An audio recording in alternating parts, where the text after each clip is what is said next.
پاکستان کے ساتھ جو بھی اویلیبل ہے، جو بھی ہے خزانے میں، وہ لوگوں کو دینا شروع کرے تاکہ لوگوں کو حوصلہ ملے۔ میں خاص کر آج ذکر کروں گا جناب ڈاکٹر عبدالقادر سومرو، جو اس کرونا وائرس وبا کے دوران ہمارا دوسرا ڈاکٹر شہید ہے۔ ڈاکٹر اسامہ ریاض کے بعد ڈاکٹر عبدالقادر سومرو، جو کراچی میں کرونا وائرس کی بیماروں کی خدمت کرتے کرتے بالآخر خود بھی رحلت فرما گئے ہیں، تو وہ یہ سارے انسانیت کے شہداء ہیں، انہوں نے انسانیت کے خاطر قربانی دی ہے۔ مجھے خوشی ہے کہ یہاں الخدمت فاؤنڈیشن نے 40 وینٹیلیٹرز اب تک مہیا کیے، اور اس میں 12 انہوں نے KPK میں دیے ہیں، اور چترال میں بھی اور چارسدہ میں بھی انہوں نے پہلے وینٹیلیٹر سرکاری سطح پر بھی نہیں، وینٹیلیٹر اس وقت مہیا کیے تھے جب سرکار کے سطح پر یہ انتظام نہیں تھا۔ میں آج ڈاکٹر فخر الدین صاحب کو اطمینان دلاتا ہوں انشاءاللہ تعالی کہ ہم ان کے ساتھ کھڑے ہیں، ہم آپ کو تنہا نہیں چھوڑیں گے، اور جس جذبے کے ساتھ آپ خدمت کر رہے ہیں تو آپ اپنی ذات کے لیے نہیں، آپ پوری قوم کے لیے یہاں پر کھڑے ہیں، اس لیے ہم بھی آپ کے دائیں بائیں کھڑے ہیں، اور ہماری الخدمت فاؤنڈیشن کی پوری ٹیم آپ کے ساتھ یہاں پر رہے گی۔ رمضان کا مہینہ بھی آ رہا ہے، لیکن آپ کو کوئی فکر نہیں ہونا چاہیے انشاءاللہ تعالی۔ رمضان انشاءاللہ تعالی، اللہ تعالیٰ پر میرا ایمان ہے اور اپنی قوم پر اعتماد ہے کہ وہ اتنی سہولیات دیں گے کہ بہت آرام کے ساتھ، لیکن دعا بھی کرتے ہیں کہ اللہ تعالیٰ جلد از جلد ہمیں اس وبا سے نجات دلا دے۔ سراج صاحب، 2 سوال ہیں۔ ایک سوال تو سیاستدانوں سے، آپ پہلے سیاستدان ہیں جو کہ آج اس ہاسپٹل کا آپ نے دورہ کیا اور ان لوگوں کا پوچھا، یہ گھر گھر جا کے لوگوں سے ووٹ مانگنے کے لیے جاتے ہیں، آج یہ لوگ نظر نہیں آ رہے بشمول PTI۔ نمبر 2، سراج صاحب، انہوں نے جو ہر یونین کونسل کی سطح پر عوام کو جو یہ 2000 یا 5000 روپے کا پیکج کا اعلان کیا ہے، ایک یونین کونسل میں اگر 30,000 لوگ ہیں، اس میں 20,000 لوگ رکشہ ڈرائیور ہے، ریڑے بان ہے، دکاندار ہے، رسی کا مزدور ہے، صرف 200 لوگوں کو یہ کنفرم کر کے بھجوایا جا رہا ہے۔ 5 رکنی کمیٹیاں بنی ہیں جس میں ان کے اپنے ہی لوگ بیٹھے ہیں اور اپنے منظور نظر لوگوں کو دیا جا رہا ہے۔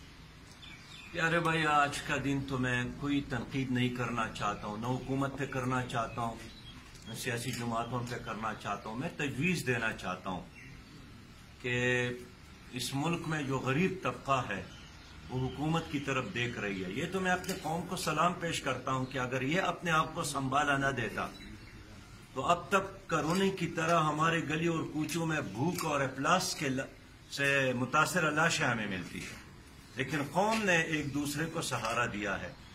لیکن اس وقت حکومت نے جو فارمولہ یا جو طریقہ بتایا ہے وہ انتہائی ناقص ہے، اور آپ کی بات بالکل صحیح ہے کہ ایک یونین کونسل میں جتنے محدود پیمانوں پر وہ امداد تقسیم کر رہی ہے یہ ناکافی ہے اور ناقابل قبول ہے۔